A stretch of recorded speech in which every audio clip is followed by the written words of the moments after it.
I want to welcome you to today's edition of the Bradley Hall Show. And I am your host, the Bradley Hall.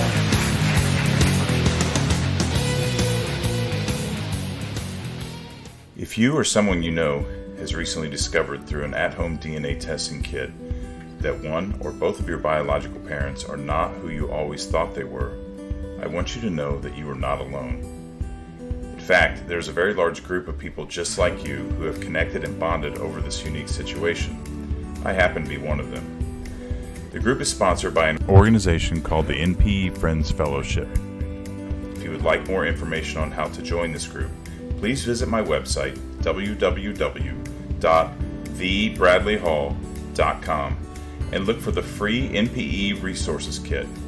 Simply submit your email, and I will send you an email full of links and resources to help you in your journey, including specific instructions on how to find and join the NPE Friends Fellowship. We look forward to sharing your journey with you. Hi, welcome back to today's episode of the Bradley Hall Show. I am your host, the Bradley Hall. Today's episode is part 2 of my interview and discussion with Dr. Paulette Bethel. Dr. Paulette Bethel and I met each other at the NPE Friends Fellowship Healing Retreat in March of 2019. And during our discussion, we both discuss our NPE discoveries and a term which she has coined called identity disruption. But I'd like to point out real quick, people don't realize that we have a lot in common, right? So we military and paramilitary backgrounds. Obviously we have the love for psychology and therapy side of things. We both have brain surgery, and we met under unique circumstances that most people can't even fathom, right? That social scaffolding piece that I talked about. Yeah.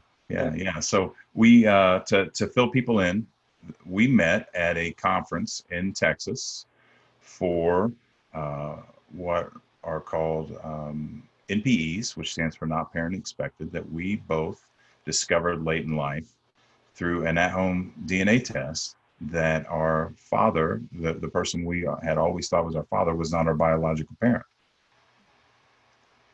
And which is pretty traumatic in itself. It was, as you know, and I shared openly, it was extremely traumatic for me. I had no idea at all. I had never at any time suspected. I look back now trying to look for were there moments there that I was glossing over. But truthfully, I think my mother did a really good job of keeping her secret. And so, but for me to, within minutes, in my case, it really was minutes, which I think made it even more traumatizing for me. I didn't have that time between, ooh, something's not quite right here, let me go research this. Oh, I found this, which is still pretty traumatic. But in my case, because of specific ethnicity, I knew within less than a minute that there was a problem. Yeah. So it really, when I hear people now say rock my world, so when I have a new understanding of what rock my world means. Yeah. I've talked about this before, but people who haven't experienced that can't fathom it. I have friends that I love dearly and love me dearly that have said to me, I don't understand, your dad's your dad. I don't understand what you're making a big deal about. Right. You have a dad, your dad loves you. In my case, I had a stepdad. And my stepdad's no longer living, but it turns out my stepdad was an NPE. And so there are days when I would say, oh, I wish he were still here because he would understand. Yeah. But people don't understand when your identity is just ripped away from you. I mean, it's extremely traumatic, and there's no way to explain it. There's no way for someone even someone who is a very compassionate, understanding person cannot fathom the depths of the pain that this news causes for us. Exactly. Exactly.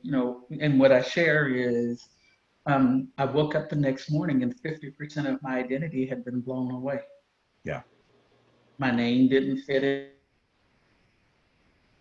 anymore. You know, my sense of who I was didn't fit anymore.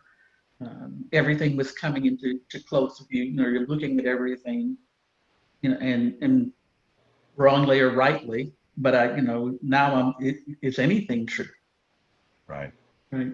So your whole sense of self is, Yeah.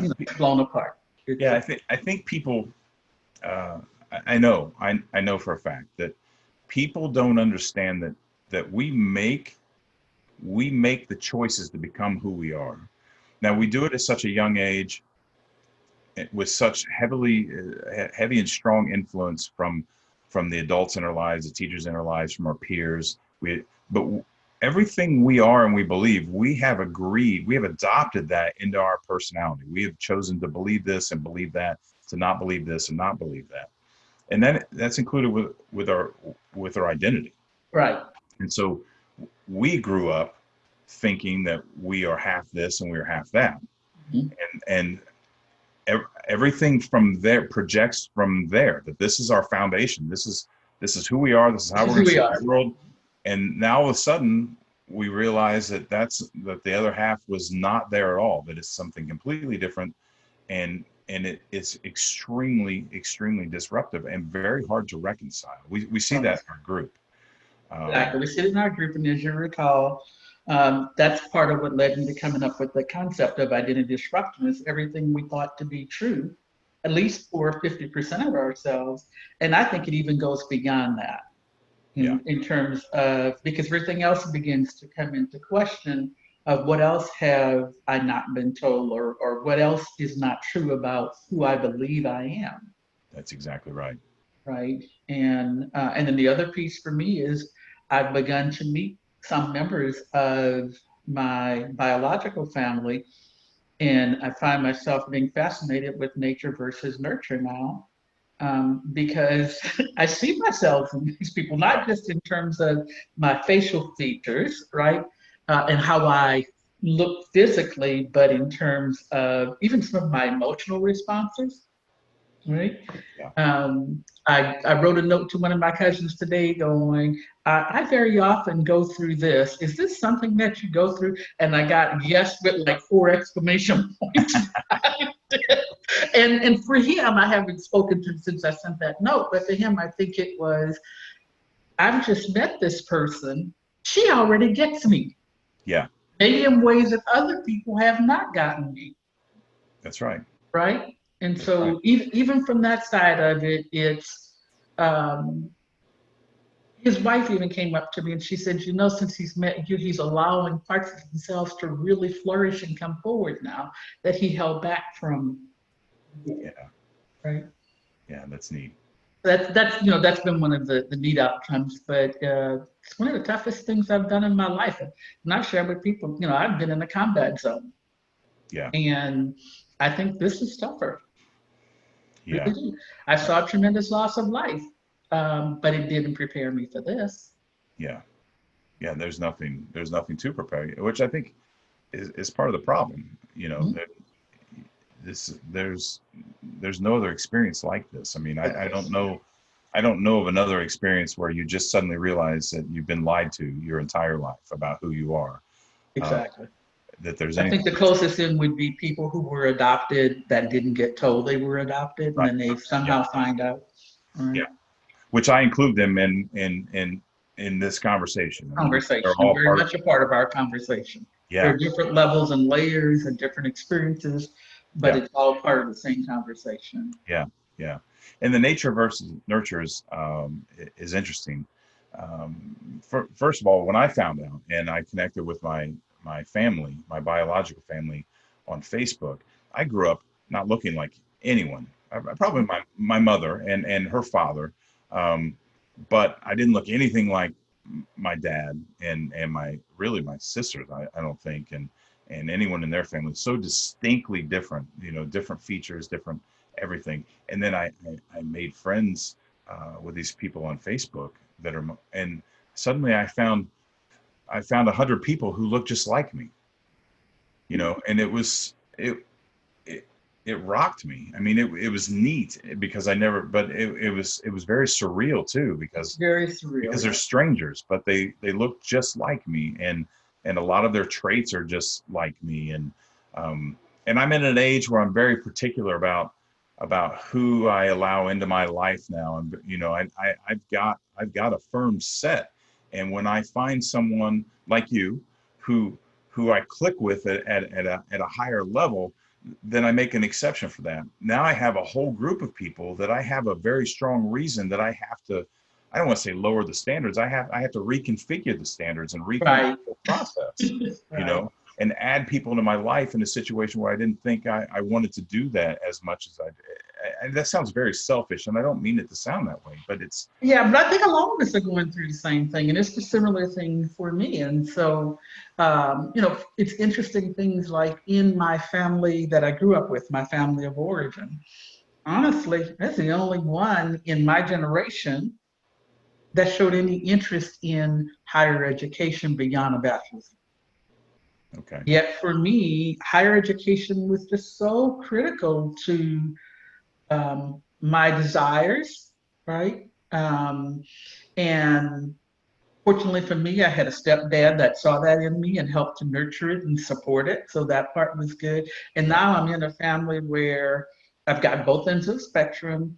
Um, more PhDs in this family than I ever dreamed would be in a family that I'm from, Yeah. right?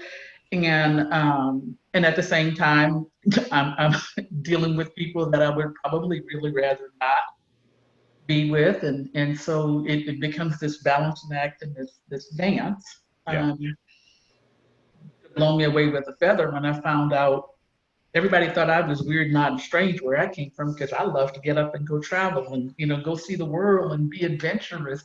And people couldn't understand a woman that would get up and go out on her own, Yeah. right? And Yeah. do these things. And then I get to meet an older relative and she's telling me about her adventures. And I'm going, oh, so you were the adventurous type. And she was like, oh, honey, it wasn't just me. There's lots of women in his family that did that. So I'm sitting there going, oh, so is this nurture, Yeah. Yeah. right? Yeah. Or is this nature? I didn't know these people yet. She's telling me her story that sounds like my story, and she did it even earlier, Yeah. right? So it's been an adventure. You're saying there's no other experience like this. Years ago, there was this campy little show that came out called The Heart of Dixie. I don't know if you're familiar with that show. I'm It's not. about a New York City doctor that ends up having a practice um, in a small town in Alabama. And I just thought that was the cutest, most campy little, you don't want to think too much kind of show to watch. Um, I'm watching it again. Okay. She's an NPE.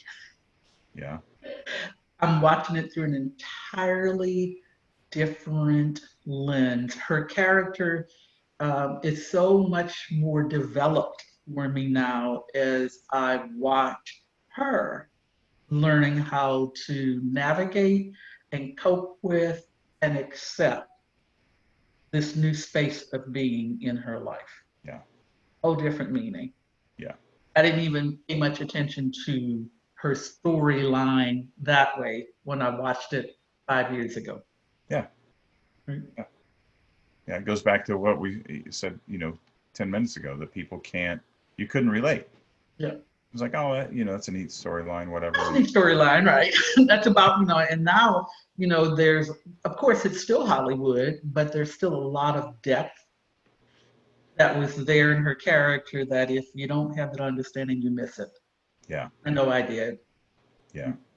And now I see how it really is affecting that character in that show. Yeah. Yeah. Would you, this is going to be a big question for our NP listeners. Would you, if you had to do it all over again, would you or would you not But take the DNA test. take the DNA test? Yeah, sorry. I would absolutely take the DNA test again. For as difficult and as hard as this journey has been, I am learning more about myself and who I am. The puzzle pieces are beginning to come together for me. Still a lot of open spaces in that puzzle, but I'm finding that I'm looking forward to filling in the puzzle pieces. Not everything's pretty. Yeah, The things that I've learned that I probably would have preferred not to have learned. But I believe I'm a better person for it. I think my level of empathy has grown when I'm listening to the stories of others. They may not be an NPE story, but now I think I have even a greater depth of awareness, as we talked about earlier, yeah, around how challenging trauma can be. And sometimes, I've been working in trauma, like I said, most of my life. And sometimes I think all the other things were just leading up to my being able to embrace this particular trauma in my life yeah, and then want to work with other people who are. yeah, yeah. Me too. And I'm with you. I would certainly do it all over again. I have come to believe that the purpose in life is to navigate, to learn, to adopt tools, to consistently grow, to adopt tools, to be able to navigate anything that comes at you in a healthy manner. Mhm. And to do that, you have to understand the truth, and you have to know what the truth is. And I couldn't imagine if I didn't know living the rest of my life is a lie. And that's the way I look at it. I almost feel relieved that I found out. Right. So I didn't have to live a lie. And that's why I founded my online academy. Is the name of my online academy is Life and Truth, the Life and Truth Academy. I love Because that. yeah, for that reason right there, I would absolutely do it all over again. And I know that we have people who don't feel that way, but it's because they want the pain to go away. Mhm. And I, my advice is that it's not going to go away. It's not just going to go away. You have to confront it. You have to You navigate have it. to confront it, you have to navigate it, you have to move through it. And then if you find yourself getting stuck, and I don't mind sharing when I got stuck in it, I found a therapist that while this had not been a part of his lived experiences or work or knowledge, it has been a very helpful process for me to work with him to help me move past those stuck spots. Yeah, Maybe those angry spots that when I started feeling lost and angry. yeah, And then because I have a family systems background, Brad, I find myself thinking more and more and more about how this doesn't just impact us, it ripples through the entire family system. oh God, Everybody is dealing with the betrayal, the traumas, the hurts, the lies, right? that's right. Uh, all the reactions from totally denying that it happened to pretending that they never got told that this is the case to um, in for some people being embraced. I mean, there are people in my new family that want nothing to do with me, but I've chosen to focus on the ones that do. Yeah, good for you. Right, Well, you should do. right. And those parts have just definitely been an added blessing in my life. And that doesn't mean that even with the people that are embracing me, there's still struggles and challenges. Yeah, I have a new sister right now that has been an added blessing to my life, but she's still struggling. And I get that. And one day I shared with her, I had a year and a half on you, yeah, right? yeah, yeah, Before yeah, you found out about me, right? yeah. And I'd like to point out. There's two things I'd like to say. The first thing I'd like to point out is that like the family member you said that doesn't want anything to do with you. It doesn't. It isn't because of who you are. That person doesn't Right. know you. Right. It's because it disrupted their image Their of who image. they are and where they come from in their life, and they choose not to face that disruption, which is their choice.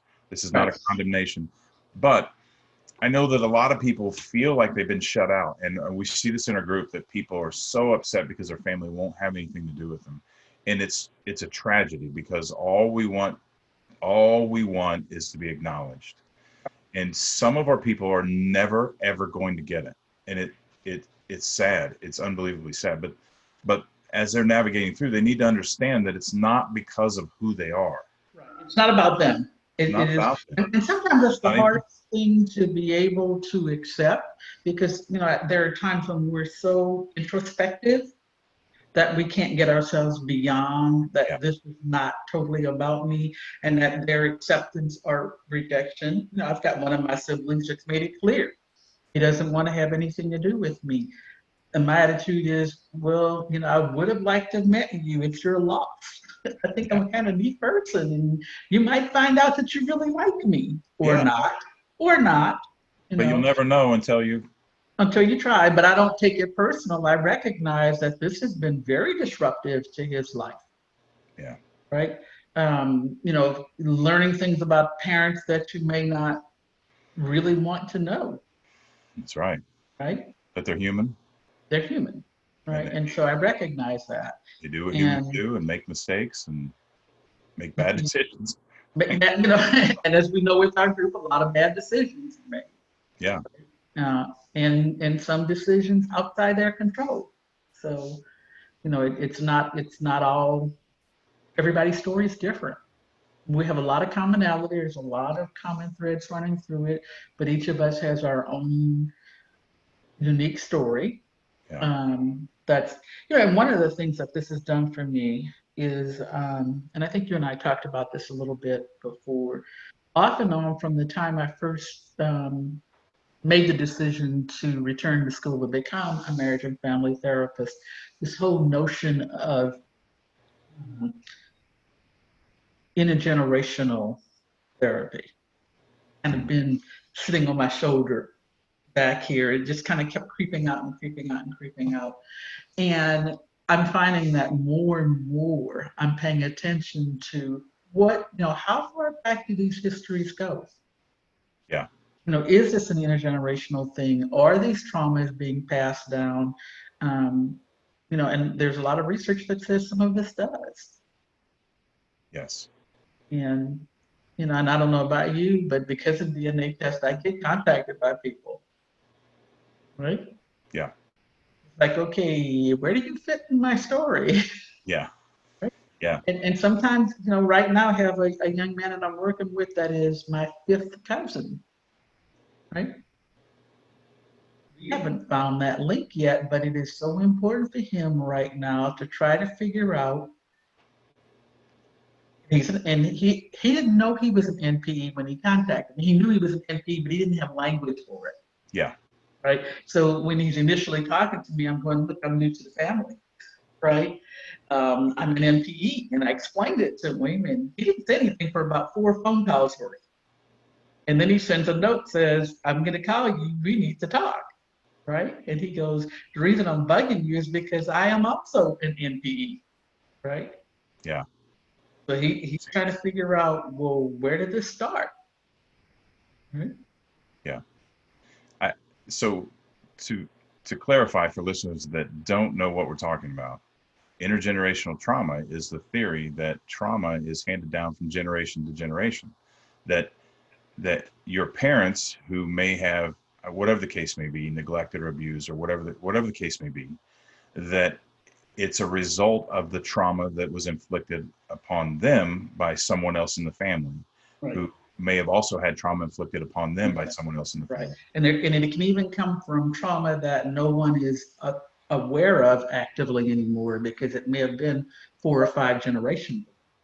Right, right. In It the just distance. adopted into the family system. It's It's just just in the we family are. systems, right? And there has been research on Holocaust survivors that their grandkids have had their DNA altered Yeah, because of trauma experienced by their ancestors. It's fascinating. Fascinating stuff. Fascinating stuff. So, but that has been one interest that has grown out of this for me is it just within where you and I are finding out that our fathers were not our fathers, but what other kind of trauma was going on in the generations before us that may have led us to Right. led them to Yeah. behaviors.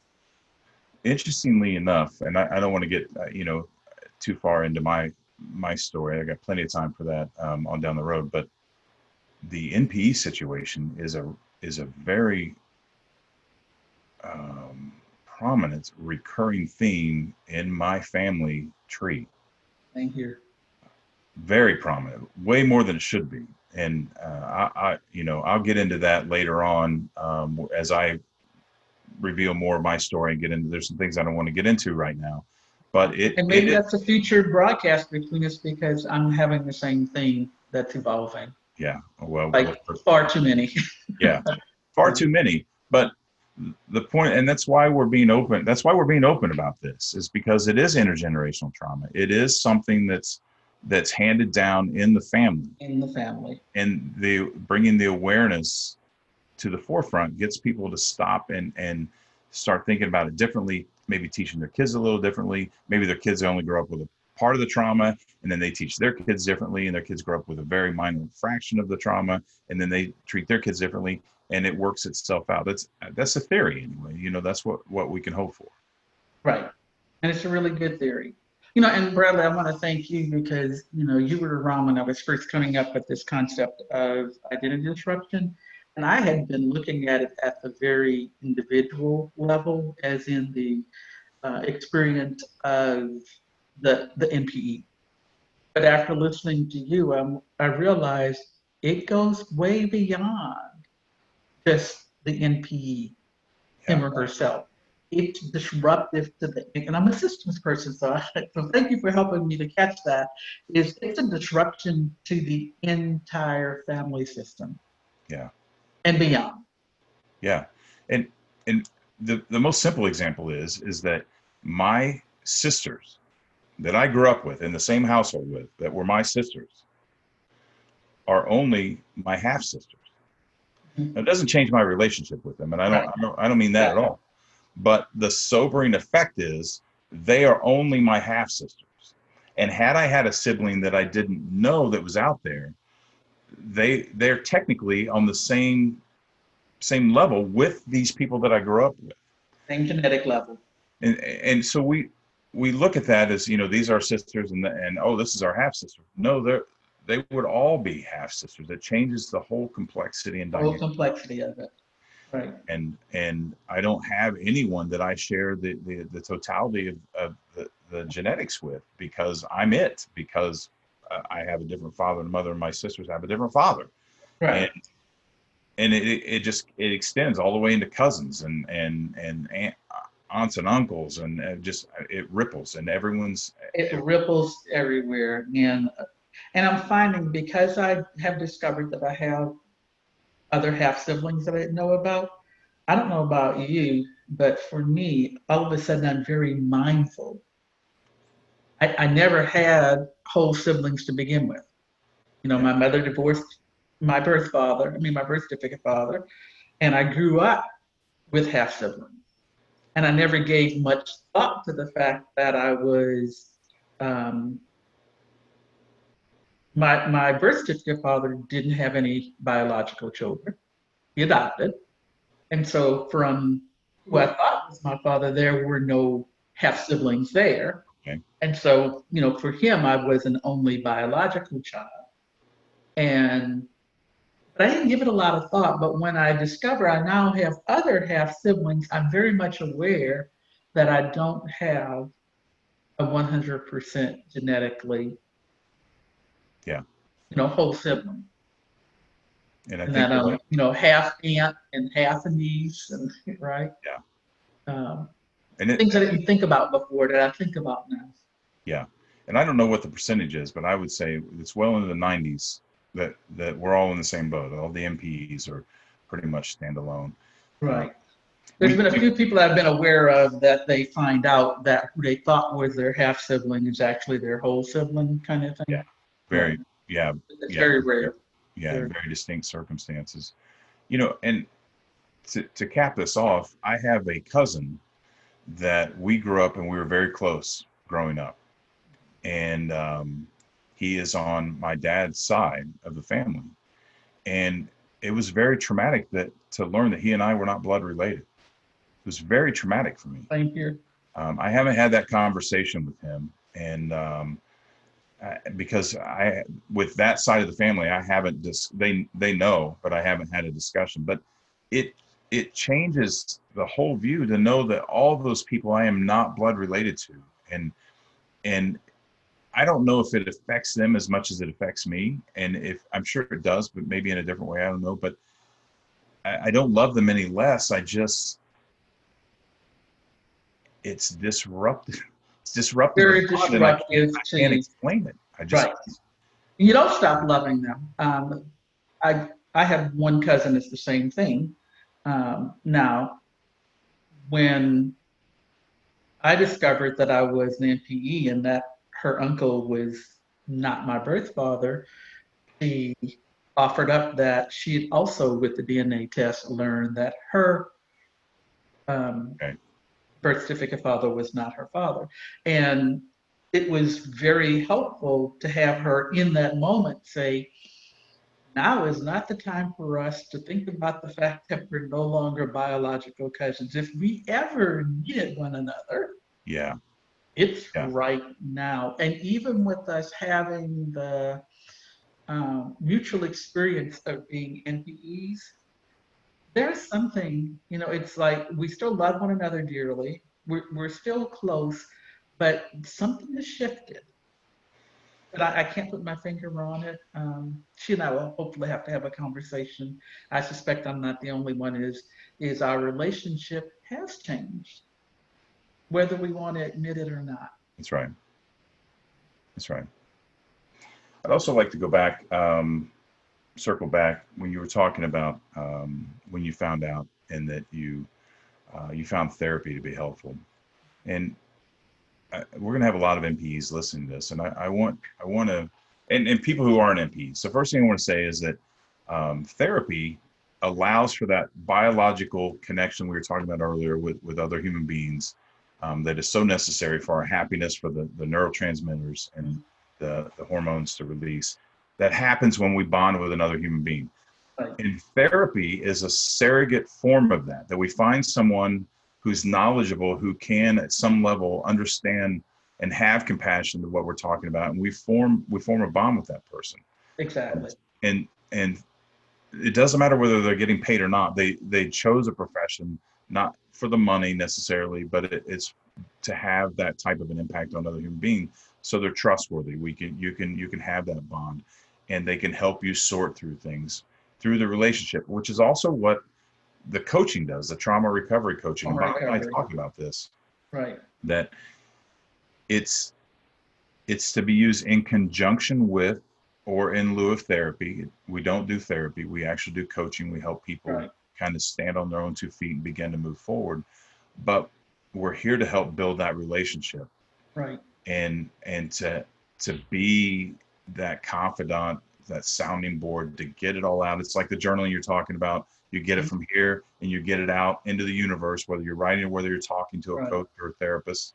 But for anyone who, I mean, we're you and I are both coaches, trauma recovery coaches. I'm also a holistic life coach. So anyone who is looking for that type of a relationship, a coaching relationship, or maybe they're not looking for it, but they're listening to this and a lot of things make sense, that I just want people to be aware that you and I both are actively, well, I don't want to speak for you. I assume that you're actively seeking clients, taking clients, and it's Discovery's Coaching, right?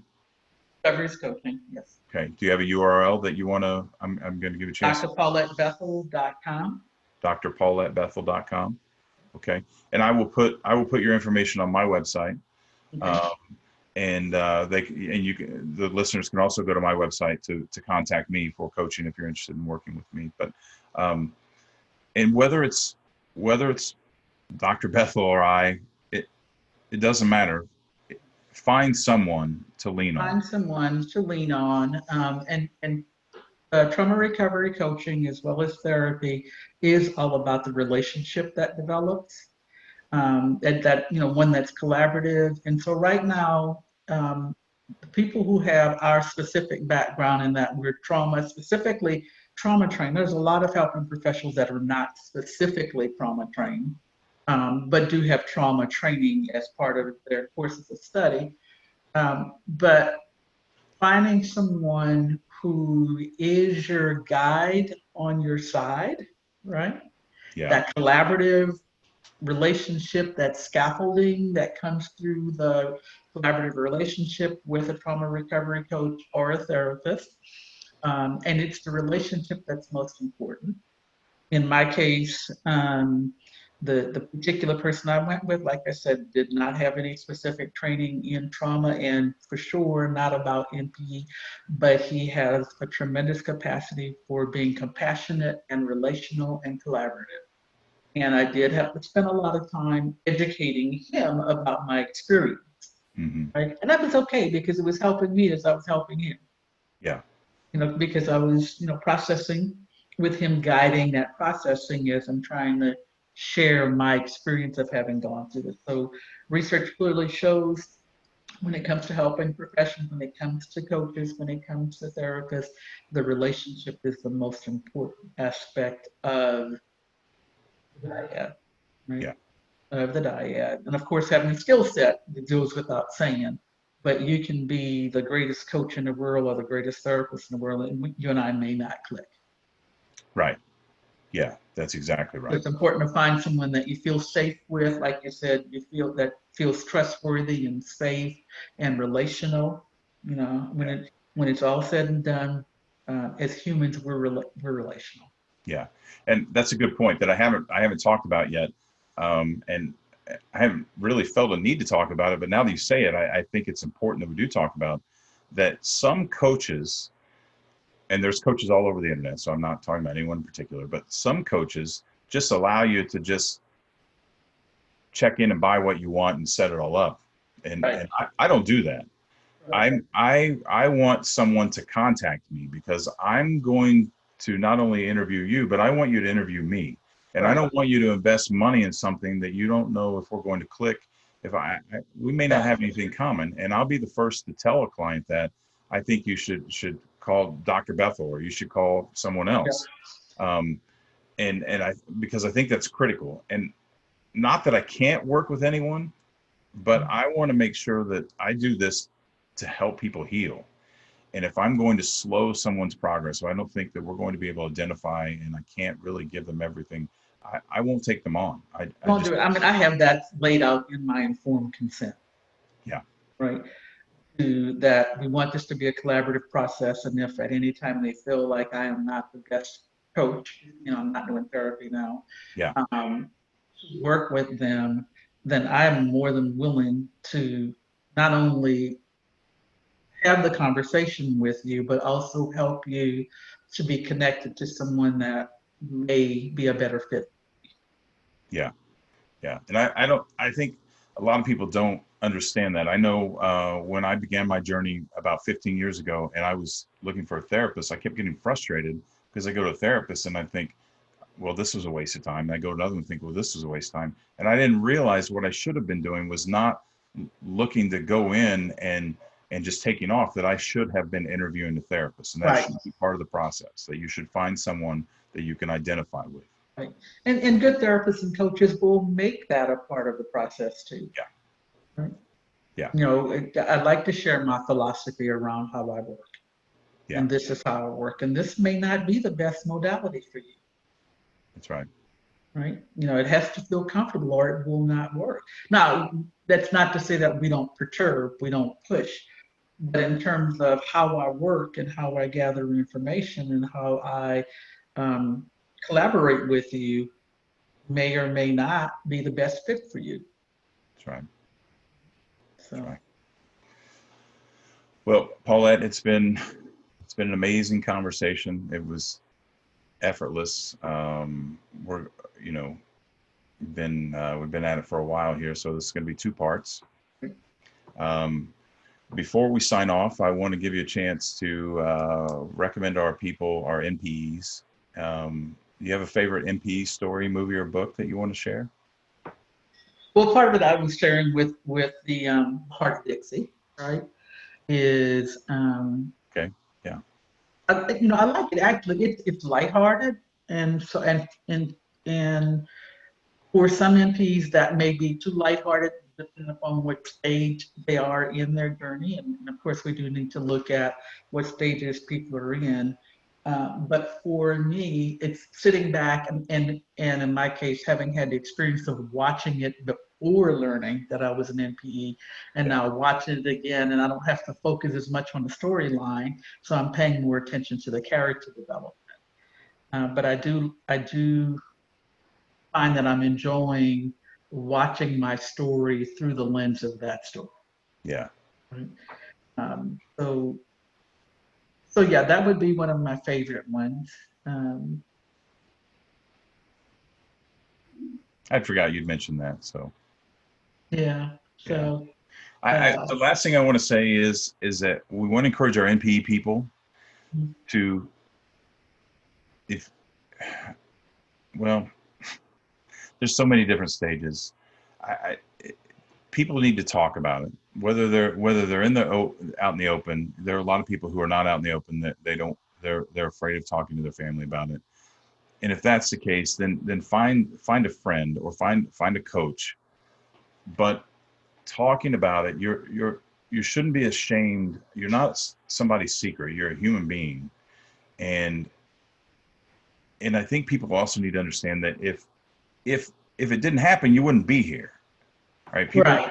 all right, they're like, oh my gosh, I wish well, you wouldn't be Well, here. I The wouldn't be miracle that here, and I wouldn't be who I am. that's right.